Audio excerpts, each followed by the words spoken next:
October 1944, Rechlin, Germany. A silver shape sat under canvas in the Luftwaffe's most secure testing facility, gleaming in morning light that filtered through camouflage netting. Allied engineers would have paid any price to see what German test pilots were about to fly. They didn't steal it. They shot it down. A P-51 Mustang, serial number 44-14733. Forced down by flak 3 weeks earlier near the Dutch border, damaged but intact, now stripped, measured, and ready for evaluation. The Germans had been hunting this aircraft for 18 months, not to destroy one, but to understand it, because the Mustang had changed everything. The fighter had belly landed in a farmer's field outside Venlo on September 22nd.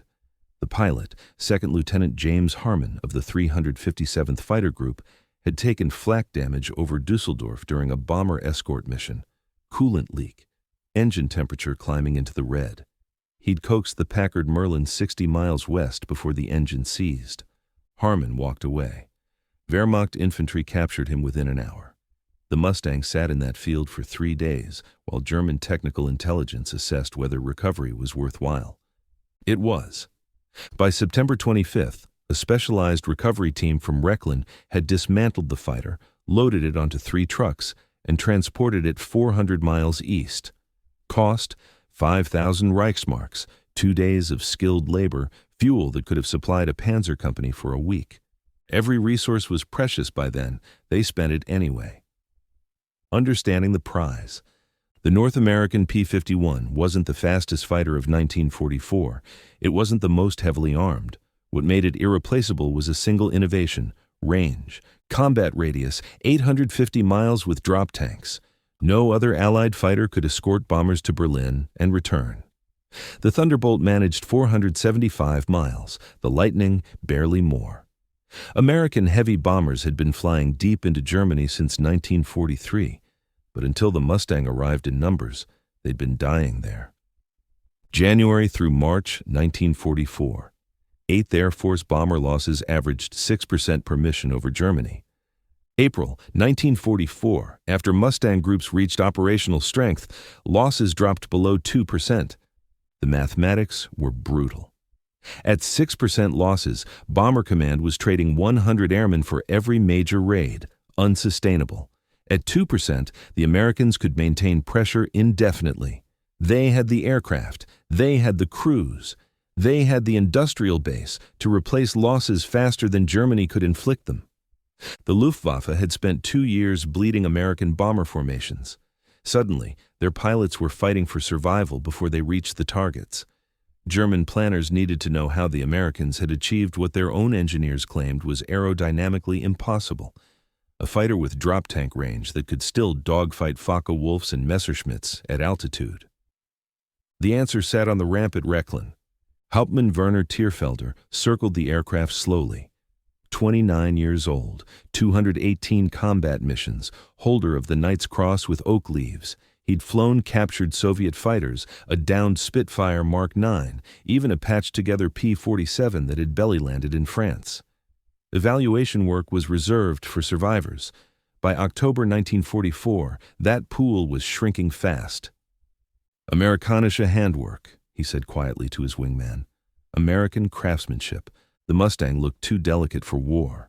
Thin wings, slender fuselage, Packard-built Merlin engine, British design, American mass production, capable of 1,490 horsepower at 25,000 feet, empty weight, 7,200 pounds, maximum speed at altitude, 437 miles per hour. More important than speed, the laminar flow wing. North Americans' engineers had achieved something. Messerschmitt's team was still refining on the Me-262, a wing profile that reduced drag by 40% compared to conventional designs. Smooth airflow over the surface meant less fuel burn per mile, which meant radius of action that redrew strategic maps. Thierfelder ran his hand along the wing's leading edge. No rivets, flush-mounted panels, attention to drag reduction in every detail. Even the gun ports were sealed with tape during ferry flights to maintain laminar flow. American obsession with efficiency translated into range, and range had become the decisive factor. "They're building these at a rate of 500 per month," his operations officer said. "Our intelligence confirms 14 Mustang groups operational in England. That's 700 fighters. By January, they estimate 900. 900 long-range escorts. The Luftwaffe had 4,800 single-engine fighters on strength that month, total, across all fronts. Fuel to fly them, critical. Trained pilots to replace losses, worse. Spare parts, nearly impossible. The Eastern Front consumed men and machines at rates that made Western operations almost peripheral by comparison." "And this one?" Thierfelder asked, gesturing at the Mustang. "Shot down last month, relatively intact. We've had Messerschmitt engineers examining it for 2 weeks. They want operational handling data now." Operational handling data. What the aircraft actually did in the hands of a combat pilot, not just what wind tunnel tests predicted. That's why Thierfelder was here instead of defending oil refineries from American bombers. Numbers tell the story. October 1944, German aviation fuel production, 37,000 tons. June 1944, before Allied bombing intensified, 175,000 tons. The difference wasn't abstract. It was the difference between training new pilots adequately and sending them into combat with 70 hours total flight time. Between mounting multiple defensive sorties per day and husbanding fuel for single maximum effort missions. German pilot training pipeline, 14 months in 1941, from enlistment to operational squadron. 7 months by mid-1944, quality degraded with every acceleration. American pipeline, 18 months, unchanged. They weren't desperate yet. Average Luftwaffe fighter pilot combat experience in October 1944, 63 flight hours. Average 8th Air Force Mustang pilot, 212 hours. Average Luftwaffe pilot age, 19. Average kills before death, 1.3. These weren't abstractions. They were the mathematics of collapse, written in the logbooks of dead 19-year-olds who never had time to become 20-year-old veterans. But the Germans had one card left to play. The Silver Bullet. 40 miles north at Lechfeld, a different aircraft was entering service, Messerschmitt Me 262. Twin-engine jet fighter, maximum speed, 540 miles per hour at 20,000 feet, 100 miles per hour, faster than any operational Allied fighter. The Jumo 004 turbojets produced 1,900 pounds of thrust each. No propeller, no torque effects, no complex gearbox, just pure acceleration that turned Mustangs and Thunderbolts into obsolete machinery the moment the 262 appeared. First, jet versus piston combat, August 28, 1944, near Brussels. And Me 262 of Commando Nowotny intercepted a P-47 Thunderbolt at 22,000 feet. The American pilot never saw what hit him. The 262 overtook the Thunderbolt from astern at a closure rate of 200 miles per hour. One burst from 30mm cannon. The Thunderbolt disintegrated. The pilot didn't have time to transmit. September 1944. 7 Mustangs shot down by Me 262s. 0262S lost to fighters in air-to-air combat. The speed differential made conventional tactics worthless. American pilots couldn't catch them in pursuit. Couldn't turn with them in angles fights, couldn't run when bounced, could only die very quickly without understanding what had killed them. By October, Luftwaffe Command projected 500 operational 262s by December. Intelligence suggested 2,000 by March 1945. If those numbers proved accurate, Allied daylight bombing would become unsustainable. Every formation would need triple escort. Every mission would cost dozens of fighters to jet interception. The strategic calculus would shift back toward Germany. Every planner in Washington and London understood the equation. So did Churchill. So did Roosevelt's Joint Chiefs. The jet threat consumed planning meetings and generated urgent directives about countermeasures. So did the pilots at Rechlin, who knew their newest jet fighter represented Germany's last chance to regain air superiority. But they also knew what the Mustang represented: mass production applied with strategic precision. Test flight. Preparation. Thierfelder completed his cockpit check while German technicians stood by with fire extinguishers. The Mustang had been thoroughly inspected, No sabotage, no booby traps, nothing that would turn an evaluation flight into a funeral. But flying enemy equipment always carried risk. Control surfaces might be rigged differently. Fuel contamination was possible. Engine limits marked in the cockpit might be deliberate misinformation. German technicians had briefed him for 90 minutes, instrument layouts, fuel management, throttle response characteristics, emergency procedures. The Mustang used inches of manifold pressure and RPM settings different from Luftwaffe practice. Engine limits, 61 inches maximum manifold pressure for combat power, 46 inches for maximum continuous, never exceed speed, 505 miles per hour indicated. Beyond that, control flutter could tear the tail off. He'd memorized it all. The cockpit felt different from German fighters, more spacious, better visibility through the bubble canopy. Instruments were logically grouped, engine instruments to the left, flight instruments centered, electrical to the right. American preference for standardization meant any pilot could transition between aircraft types with minimal retraining. German philosophy emphasized performance optimization for each aircraft type, which meant every new fighter required extensive familiarization. American philosophy emphasized getting adequate pilots into adequate aircraft quickly. The difference showed in cockpit ergonomics.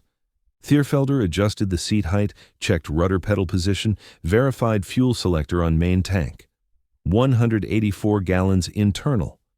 2 drop tanks, 110 gallons each, had been recovered with the aircraft but weren't fitted for this flight. Total fuel capacity with tanks, 404 gallons. Range with reserves, 1,800 miles. 1,800 miles! A German fighter pilot could fly from Berlin to Moscow and back with careful fuel management. The Mustang could do it comfortably. The Packard Merlin, caught with a sharp bark, settled into a smooth rumble at 1,000 RPM. Different sound than a Daimler-Benz. Higher pitched, more eager, the 12-cylinder engine spun with mechanical precision that spoke of quality control American factories had perfected.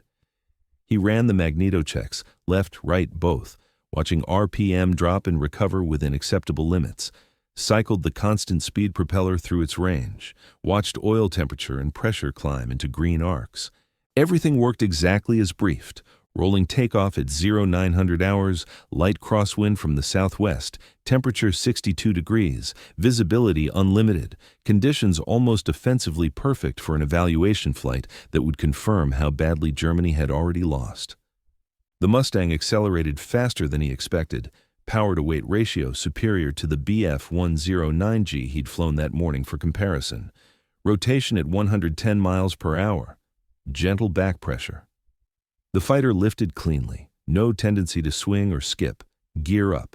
Hydraulic system smooth.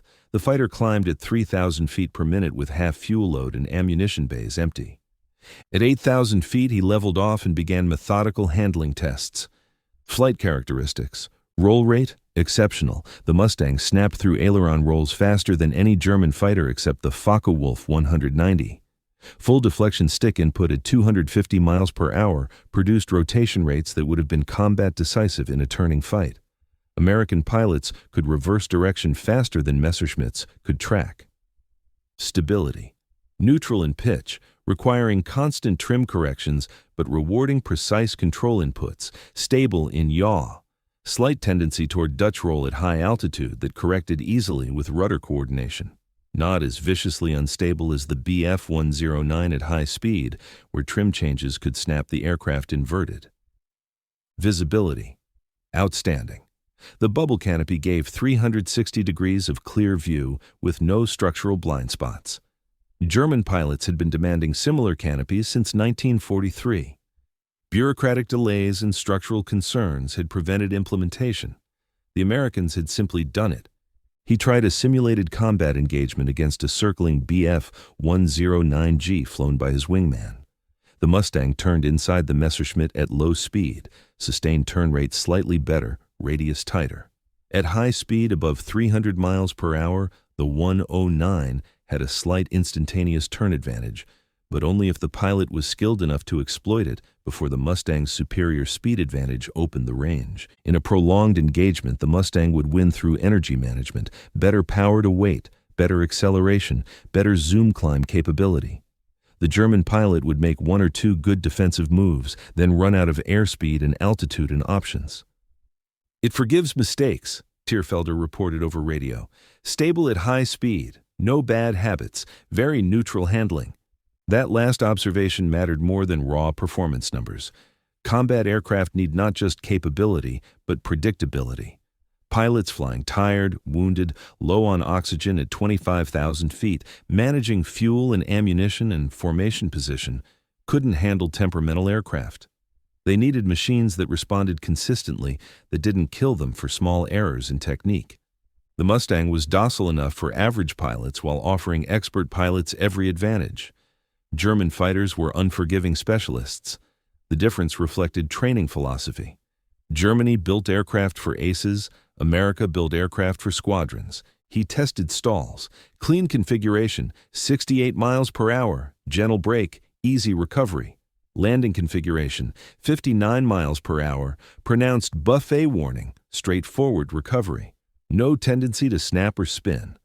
An exhausted pilot on his fifth mission of the day could fly this aircraft safely. Engine performance at altitude matched specifications. Manifold pressure held steady at 25,000 feet.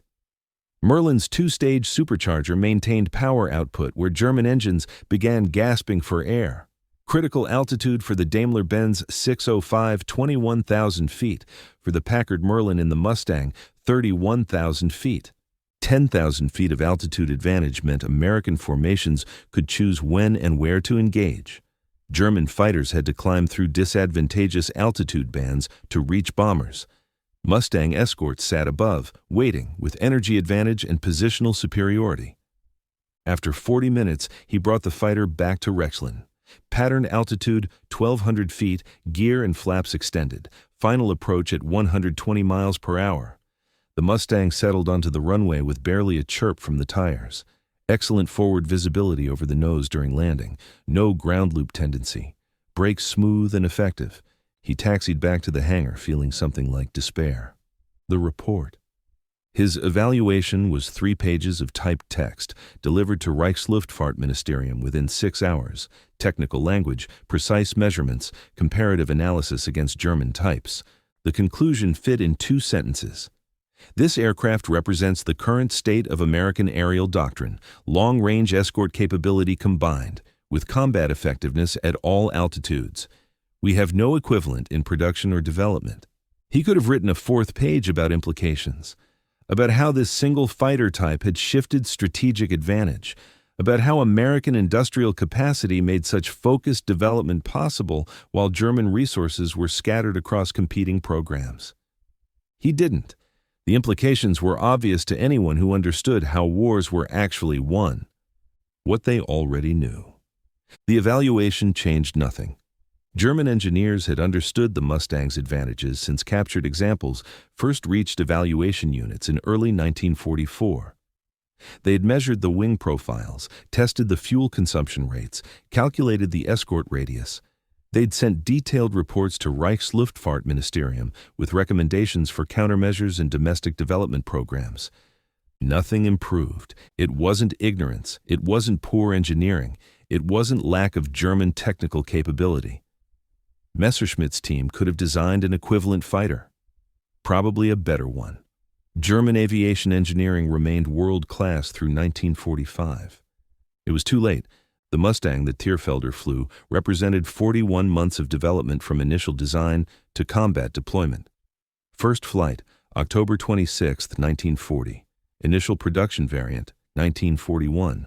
Merlin engine variant development, 1942. Combat testing and refinement, 1943. Full operational deployment, December 1943.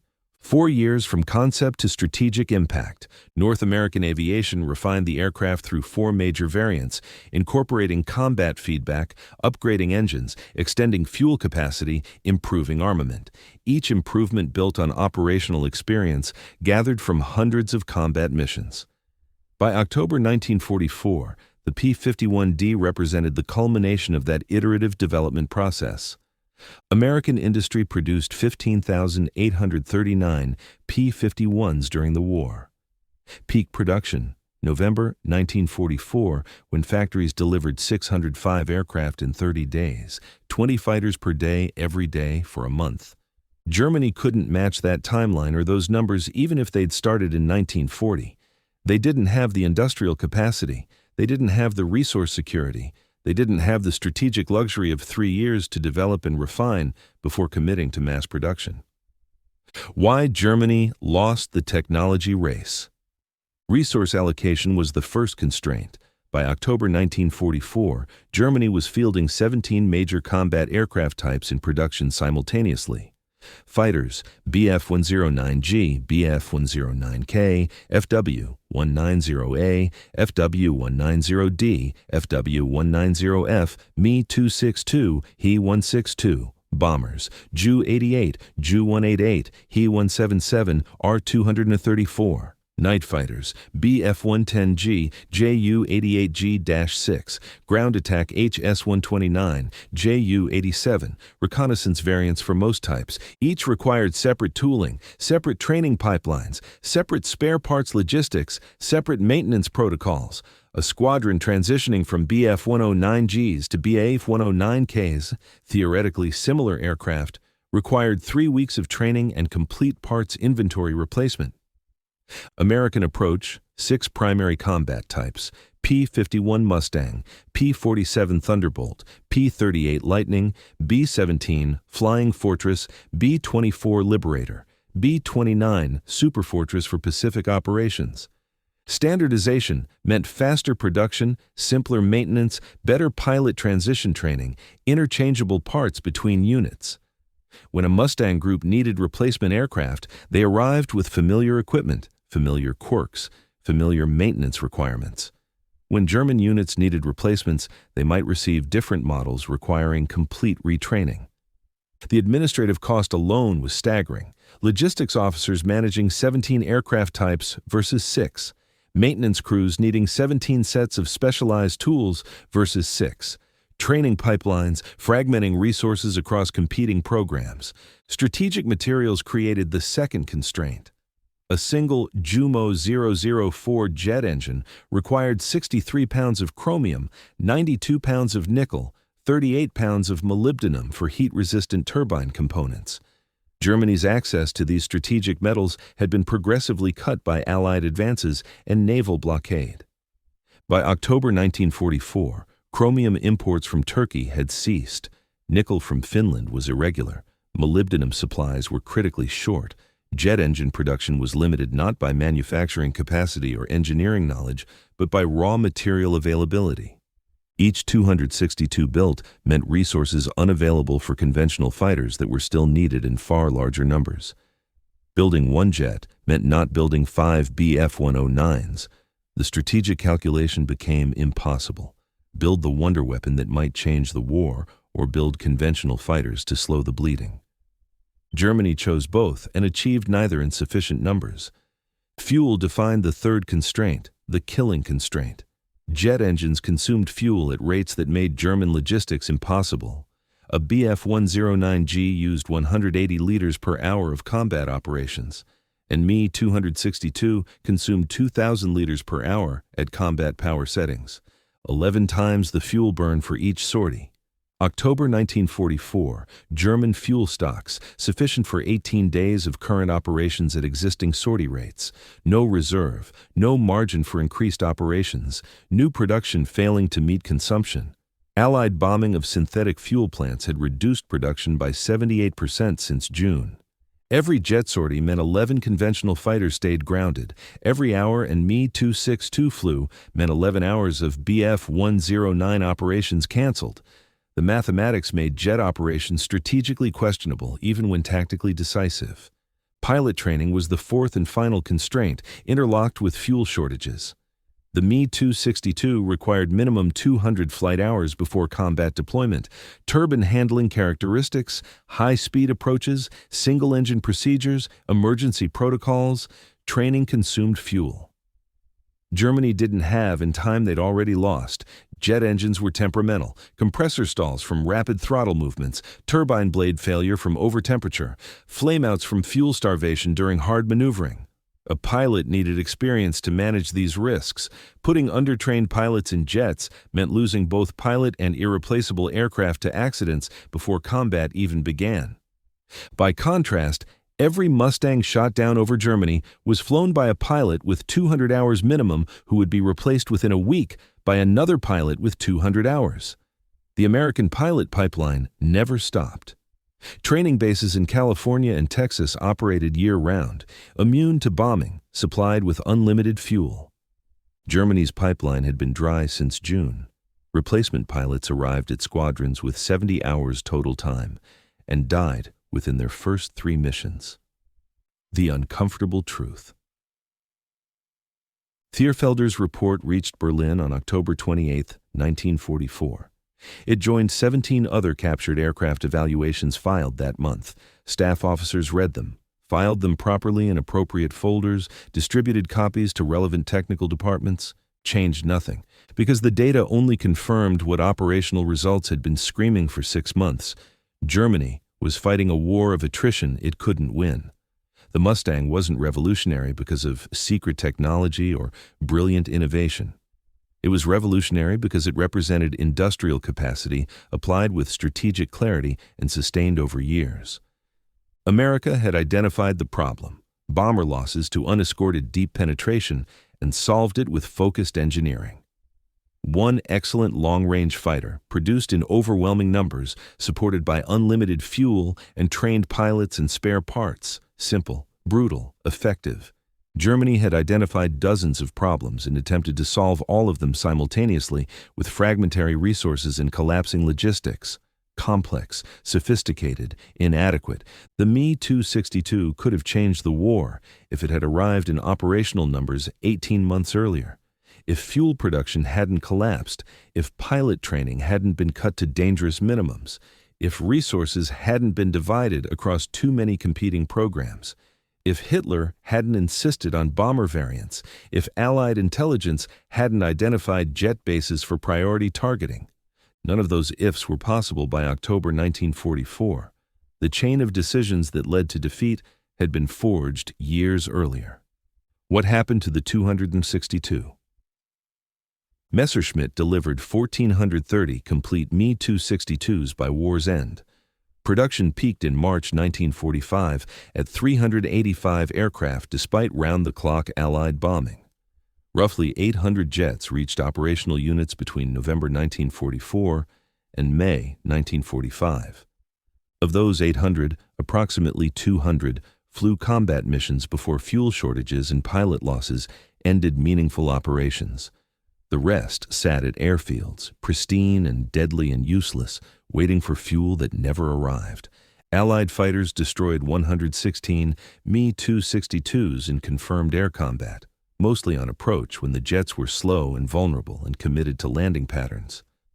Mustang pilots learned to orbit German jet bases at medium altitude, waiting for 262 seconds to return low on fuel. The jets had to slow to land. At 180 miles per hour on final approach, they were easy targets. Another 300 Me-262s were destroyed on the ground by strafing attacks. P-47s and P-51s hit jet fields repeatedly, catching aircraft during refueling or maintenance. A jet on the ground was just expensive aluminum. The rest were abandoned or scuttled during the German retreat, blown up by their own crews, left behind as armies collapsed, captured intact by advancing Allied forces, and shipped to American and British evaluation centers. The 262 shot down 542 Allied aircraft in approximately 5 months of operations. Confirmed kills only, verified by multiple sources. Impressive exchange ratio, individually decisive in dozens of engagements, strategically meaningless. 8th Air Force bomber losses for the entire month of April 1945, 1.3%, lower than any month since escort fighters arrived in numbers. The jet threat had failed to change the trajectory of the air war. The jet couldn't reverse what the Mustang had already accomplished: air superiority through industrial mass and operational persistence. After Rechlin. Hauptmann Werner Thierfelder's Mustang evaluation was his last technical report. He was transferred back to combat operations in November, assigned to Jagdgeschwader 300 defending Berlin and central Germany. His squadron flew FW-190D9s, the latest variant, excellent aircraft chronically short of fuel. December 1944, 12 combat sorties. January 1945, 8 sorties. Operational tempo declining as fuel vanished. He was shot down on January 14, 1945, during an engagement over Brandenburg. His Focke-Wulf took hits from a pursuing P-51D, possibly from the same fighter group that had lost 44-147-334 4 months earlier. Thierfelder bailed out at 4,000 feet, landed in a forest, walked to friendly lines, survived the war. He flew no further combat missions. His unit was disbanded in March due to fuel shortages. He spent the final weeks of the war at a disbandment center, processing paperwork for a Luftwaffe that no longer existed as a functional fighting force. After the war, he wrote a memoir that included 2 paragraphs about the Mustang evaluation. He noted the aircraft's excellent handling characteristics and generous fuel capacity. He noted that flying it had been professionally interesting. He noted that the evaluation had confirmed what everyone already knew but couldn't act upon. He died in 1981. The memoir was published posthumously. The captured Mustang at Rechlin was destroyed during an Allied bombing raid in March 1945. The facility was overrun by Soviet forces on April 26, 1945, 12 days before German surrender. Soviet technical teams photographed the wreckage, cataloged parts, and shipped selected components to Moscow for analysis. P-51, D number 44-14733, had served its final purpose without ever firing a shot under enemy control. Its evaluation had told German engineers what they already knew and couldn't fix. Its destruction eliminated even that small intelligence value. The pilot, James Harmon, spent 7 months in Stalag Luft, 3 before liberation, by advancing Soviet forces in April 1945. He returned to the United States in June, was decorated, and left the service in 1946. He never knew his aircraft had been test-flown by German pilots. Legacy, written in production numbers. Final tally. Germany produced 34,000 single-engine fighters from 1939 to 1945. All types combined, all variants, 6 years of maximum wartime production. America built 99,000 fighters in the same period. The Soviet Union manufactured 157,000. Britain produced 49,000. Combined Allied fighter production, 305,000 aircraft. Germany faced combined Allied fighter production that exceeded their own by 9-1. No amount of technical innovation overcomes that arithmetic. No wonder weapons, no jet fighters, no secret projects. Industrial capacity applied consistently over years decides wars. Not genius, not courage, not tactical brilliance. Production numbers and logistics, and the ability to sustain operations indefinitely. The Mustang's true revolution wasn't the laminar flow wing or the Merlin engine or the exceptional range.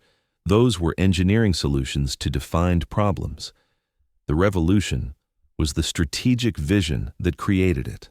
Identify the critical gap in capability, design one exceptional aircraft to fill that gap, and produce it in numbers that guarantee air superiority through presence, not just performance. By October 1944, when German pilots flew a captured Mustang and finally understood in tactile detail what they faced, that vision had already succeeded. 800 P-51s over Germany on any given day. Escort to Berlin, escort to Munich, escort to Vienna, escort to anywhere bombers needed protection. The Luftwaffe could shoot down 10 Mustangs in a single mission, and 20 more would arrive the next morning. They could field jets that flew 100 miles per hour faster and still lose, because speed means nothing without fuel, without trained pilots, without numbers sufficient to cover all threats simultaneously. The quiet conclusion. Wars are won by logistics wrapped in strategic clarity, sustained over years, executed with industrial patience.